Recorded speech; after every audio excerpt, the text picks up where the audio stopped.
Arrest చేసుకుంటూ పోతూ ఉన్నాం అని చెప్పేసి కూటమి నాయకులు చెబుతూ ఉన్నటువంటి పరిస్థితి. సో దాని మీద మీ ఒపీనియన్ ఏంటి అనేది ఈ కామెంట్స్ రూపంలో మీరు తెలియజేస్తే ఖచ్చితంగా వాటిని కూడా మనం చివరిలో చూసేటటువంటి ప్రయత్నం ఉంది.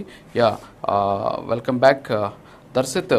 గుడ్ మార్నింగ్ అండి దర్శిత్ గారు. సో ఓవరాల్గా ఇప్పుడు చూసాం మరి నాగమల్లేశ్వర్ గారు కొన్ని అంశాలు మాట్లాడారు. ఇక్కడ ఏంటి అంటే కక్షపూరితంగా వ్యవహరిస్తున్నారు, కార్యకర్త దగ్గర నుంచి ఎంపీ వరకు కూడా వదలలేదు. అలా చేయాలి అని మేము అనుకుని ఉంటే మీ దగ్గర ఎవరు ఉండేవారు కాదు అనేటటువంటి పరోక్షంగా వారు వ్యాఖ్యలు చేసినటువంటి పరిస్థితి. ఏంటి నిజంగానే మీరు కక్షపూరితంగా వ్యవహరిస్తున్నారా? జగన్మోహన్ రెడ్డి గారు అసలు కక్ష లేకుండానే ఆయన పరిపాలన 5 ఏళ్ళు సాగిందే ఏంటి, ఏమంటారు మీరు? అంటే వైసీపీ నాయకులు చెప్తా ఉన్నటువంటి మాటలు వింటా ఉంటే కొంత హాస్యాస్పదంగా ఉందండి. ఎందుకంటే మేడం గారు ఫ్రీడమ్ ఆఫ్ స్పీచ్ గురించి మాట్లాడుతున్నారు. ఆ ఫ్రీడమ్ ఆఫ్ స్పీచ్ ఉపయోగించినందుకే 80 ఏళ్ల రంగనాయకమ్మ గారిని, అట్లాగే సీనియర్ జర్నలిస్ట్ అంకబాబు గారిని అరెస్ట్ చేసినటువంటి పరిస్థితి చూసాం. 16 ఏళ్ల వయసులో నాకు హౌస్ అరెస్ట్ నోటీసులు ఇచ్చి 21 సార్లు హౌస్ అరెస్ట్ చేసినటువంటి పరిస్థితి నేను ప్రత్యక్ష ఉదాహరణగా ఉన్నా.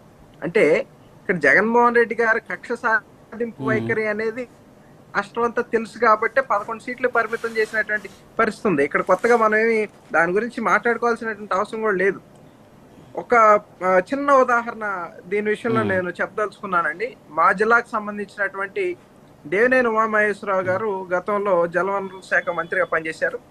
అక్కడ ఏమాత్రం పోలవరంలో ఏమాత్రం కూడా ఒక్క అవినీతి ఆరోపణలు చేశారు కానీ ఆధారాలు లేకపోవడంతో ఒక చీఫ్ ఇంజనీర్ ని వైఎస్ఆర్ కాంగ్రెస్ పార్టీ నాయకులు ప్రత్యక్షంగా బెదిరించి దేవినేని ఉమాకి వ్యతిరేకంగా నువ్వు ఒక్క చిన్న స్టేట్మెంట్ ఇస్తే ఉమాను అరెస్ట్ చేస్తాం అని చెప్పి ఆయన తీవ్రంగా ప్రలోభ పెట్టినా కూడా నిజంగా ఆయన ఆ ప్రలోభాలు లొంగకుండా ఉంటే దేవినేని ఉమా గారి మీద కేసు పెట్టడానికి, లేకపోతే ఒక ఎస్సీ ఎస్టీ అట్రాసిటీ కేసులో ఉమా గారిని అరెస్ట్ చేసి జైల్లో పెట్టినటువంటి పరిస్థితి. అంటే ఇవన్నీ కూడా కక్ష సాధింపు కాకుండా మరి ఇంకేంటో కూడా వైఎస్ఆర్సీపీ నాయకులు తెలియజేయాలి. అయితే ఇక్కడ మేము ఒకటే స్పష్టంగా తెలియజేస్తున్నామండి, అరెస్టులు కొన్ని లేట్ అవుతున్నాయంటే ముఖ్యంగా చంద్రబాబు నాయుడు గారు తెలియజేసేది ఏంటంటే ఈ ప్రభుత్వం ఎవరి మీద కక్ష సాధించుకోవడానికి ఏర్పడలేదు. ఎందుకంటే ప్రజలు అంత గొప్ప మ్యాండేట్ ఇచ్చారు ఈ కూటమి ప్రభుత్వం, మాకు కక్ష సాధించుకోవాల్సినటువంటి అవసరం లేదు. కాకపోతే వైఎస్ఆర్ కాంగ్రెస్ పార్టీ ఎలిగేషన్స్ పెట్టడం మాకు ఇష్టం లేదండి. ఖచ్చితంగా పూర్తి ఆధారాలు పూర్తి సాక్ష్యాలు దొరికిన తర్వాతనే మరి ఎవరి మీదైనా సరే చర్యలు తీసుకోవడానికి కూటమి ప్రభుత్వం సిద్ధంగా ఉందని కూడా ఈ విధంగా నేను తెలియజేస్తా ఉన్నా. మనం చూసాం వల్లభనేని వంశీ కానివ్వండి, కాకాని గోవర్ధన్ రెడ్డి కానివ్వండి, ఇటువంటి వాళ్ళు వీళ్ళ మీద స్పష్టమైనటువంటి ఆధారాలు మేము కోర్టులో నిరూపించగలిగాం కాబట్టి వాళ్ళు నెలలు జైల్లో మగ్గిపోయినటువంటి పరిస్థితి ఉంది. అయితే ఇక్కడ మద్యం కుంభకోణ విషయం దగ్గరికి వస్తే కింద కోర్టు నుంచి పై కోర్టు దాకా అన్ని కోర్టులు తిరిగాడు మిథున్ రెడ్డి నాకు ప్రొటెక్షన్ కావాలని. కానీ ఇక్కడ ప్రైమా ఫేసి ఉంది కాబట్టే మేము ప్రొటెక్షన్ ఇవ్వలేమని చెప్పి సుప్రీంకోర్టు కూడా చెప్పినటువంటి పరిస్థితి ఉంది. కాబట్టి ఈరోజు అరెస్ట్ అయ్యే లోపల నుండి మరి అక్కడ కూడా విలాసాలు కోరుకునేటువంటి పరిస్థితుల్లో మరి ఈ వైఎస్ఆర్ కాంగ్రెస్ పార్టీ నాయకులు ఉన్నారంటే నిజంగా బాధాకరం. చంద్రబాబు నాయుడు గారిని అరెస్ట్ చేసినప్పుడు ఆయన నాకు కనీసం భోజనం చేయడానికి ఒక టేబుల్ కావాలని అడిగితే ఆ రోజు హేళన చేసి దోమలు కొడుతున్నాయి, దోమతెర కావాలంటే దోమలు కాక రంభా ఊరసి వస్తారా జైల్లోకని వ్యాఖ్యలు చేసినటువంటి నాయకులు మరి ఈ రోజు ఏమయ్యారు? ఈరోజు విటమిన్ పౌడర్లు, తర్వాత యోగా మ్యాట్లు, వాకింగ్ షూస్ అడుగుతాండి. అంటే ఈయన జైలుకి వెళ్ళాడా, పిక్నిక్ వెళ్ళాడా? ఇవన్నీ కూడా వీళ్ళకి కావాలంట. కాబట్టి ఏంటంటే ముందు కర్మ ఈజ్ బూమరాంగ్ అనేది మేము ఖచ్చితంగా నమ్ముతాం. గతంలో వీళ్ళు ఏదైతే చేశారో ఆ పాపాలన్నీ కూడా వీళ్ళు వెంటాడుతా ఉన్నాయి. కాబట్టి ఈ రోజు వీళ్ళు అరెస్ట్ అయినటువంటి పరిస్థితి కూడా ఉంది. అయితే ఇక్కడ ఇంకోటి కూడా నేను ఇందాక మల్లేశ్వర్ గారు తెలియజేశారు, అనంత్ బాబు అరెస్ట్ విషయంలో మీ పోలీసులు అంటున్నారు. అప్పుడు మేము అధికారంలో లేవమ్మా, అప్పుడు జగన్మోహన్ రెడ్డి గారి అధికారంలో ఉన్నారు. 2022 సంవత్సరంలో ఎవరైతే అనంత్ బాబుని సస్పెండ్ చేశామని చెప్తా ఉన్నారు. మరి ఆ తర్వాత జరిగినటువంటి YSR Congress party legislative party ఎందుకు ఆహ్వానించారు? సస్పెండ్ చేసినటువంటి వ్యక్తిని లెజిస్లేటివ్ పార్టీ మీటింగ్ ఆహ్వానిస్తారా? ఒక నిమిషం మేడం, ఆయన కరెక్షన్ చేసుకోవాలి. కుదిరితే ప్లే చేయండి సార్ అది. ఓకే, ఎందుకంటే ఆవిడ మీ పోలీసులు అని 2 సార్లు అన్నారు. Okay okay. ఇంకోటి ఏంటంటే ఎందుకంటే మీరు నేను అనంతే అన్నాను అంటున్నారు కదా, అది కరెక్షన్ చేసుకోండి. నేను అనలేదు మీ పోలీసులు అనలేదు. మీ పోలీసులు ఆన్ రికార్డ్ అన్నారు. మీరు ఓకే, ఓకే, ఒకసారి ఓకే, check చూద్దాం. చేసుకోండి. ఇంకేమనాలి?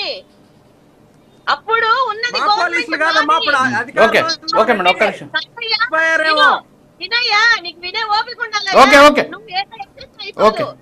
ఇప్పుడు దాకా వింటానే ఒక్క నిమిషం మేడం, మీరు ప్లీజ్. చెప్పినవన్నీ ఇప్పుడు దాకా వింటానే కూర్చున్నా ఏదో వైఎస్ఆర్ కాంగ్రెస్ పార్టీ నాయకులు మాట్లాడేదంతా కూడా ఒక్క నిమిషం ఆగండి మేడం, నాగమల్లేశ్వరి గారు ఒక్క నిమిషం ఆగండి, ఒక్క నిమిషం ఆగండి. నువ్వు మీరు చిన్నవాడివే. మాట్లాడినప్పుడు నేను నాగమల్లేశ్వరి గారు ఒక్క నిమిషం ప్లీజ్. మేము చెప్పేది మీరు దయచేసి వినండి, వినే ఓపిక లేదు. అందుకే ప్రజలు 11 మేడం ఒక్క నిమిషం ఆగండి ప్లీజ్, ఒక్క నిమిషం ఆగండి ఆగండి ఆగండి మేడం మేడం ఆగండి, నాగమల్లేశ్వరి గారు ఆగండి, ఒక్క నిమిషం ఆగండి. దర్శక్ గారు కంటిన్యూ. ఇక్కడ మనం మెయిన్ గా గమనించుకోవాల్సింది ఏంటి అంటేనండి, లిక్కర్ స్కామ్ కు సంబంధించి కూడా మనం ఒకసారి ప్రజలకు కూడా కొన్ని విషయాలు తెలియజేయాల్సినటువంటి అవసరం ఉంది. వైఎస్ఆర్ కాంగ్రెస్ పార్టీ పాలసీకి అనుగుణంగా లిక్కర్ పాలసీని తయారు చేశాం. సజ్జల రామకృష్ణారెడ్డి గారు ఓపెన్ గానే ప్రెస్ మీట్ లో మాట్లాడినటువంటి పరిస్థితి ఉంది. అంటే వీళ్ళ పాలసీ అంతా కూడా దోచుకోవడం దాచుకోవడం అది స్పష్టమైనటువంటి పరిస్థితి ఉంది.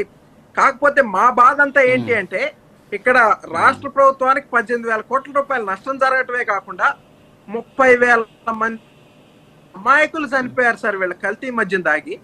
35 లక్షల మంది అయితే కిడ్నీ లివర్ బాధితులు ఈ రోజు హాస్పిటల్ చుట్టూ తిరిగినటువంటి పరిస్థితి కూడా ఉంది. ఇవి నేను చెప్తున్నాయి కదా, ప్రభుత్వ గణాంకాలు చెప్తా ఉన్నాయి. అయితే ఇక్కడ మనం కూడా గమనించుకోవాల్సింది ఏంటంటే, ఈ జే బ్రాండ్స్ ఏవైతే వచ్చినాయో, ఈ డిస్టిలరీలకు ఎవరైతే వీళ్ళు ఆర్డర్లు ఇచ్చుకుంటూ వెళ్ళారో, ఇవన్నీ కూడా జగన్మోహన్ రెడ్డి గారి ప్రభుత్వం ఏర్పడిన తర్వాత ఏర్పడినటువంటి సంస్థలు. అదాన్ డిస్టిలరీ, లీలా, ఆల్విక్, నైస్నర్, ట్రిఫర్, జోహాట్, ఫైన్ బార్ ఇవన్నీ కూడా జగన్మోహన్ రెడ్డి గారు అధికారంలోకి వచ్చిన తర్వాత ఏర్పడినటువంటి డిస్టిలరీలే. వీటికి ఆర్డర్లు ఇచ్చుకుని కల్తీ మద్యం తయారు చేసి, జనరల్ గా ఆల్కహాల్ ఉండాల్సిన చోట పైరోగలాల్, డైథైల్ థాలేట్, ఐసోఫుల్రిక్ యాసిడ్ రసాయనాలను కలిపి ప్రజల ఆరోగ్యంతో ఆడుకున్నారు. మేము ఈ రోజు బాధపడతా ఉన్నాం.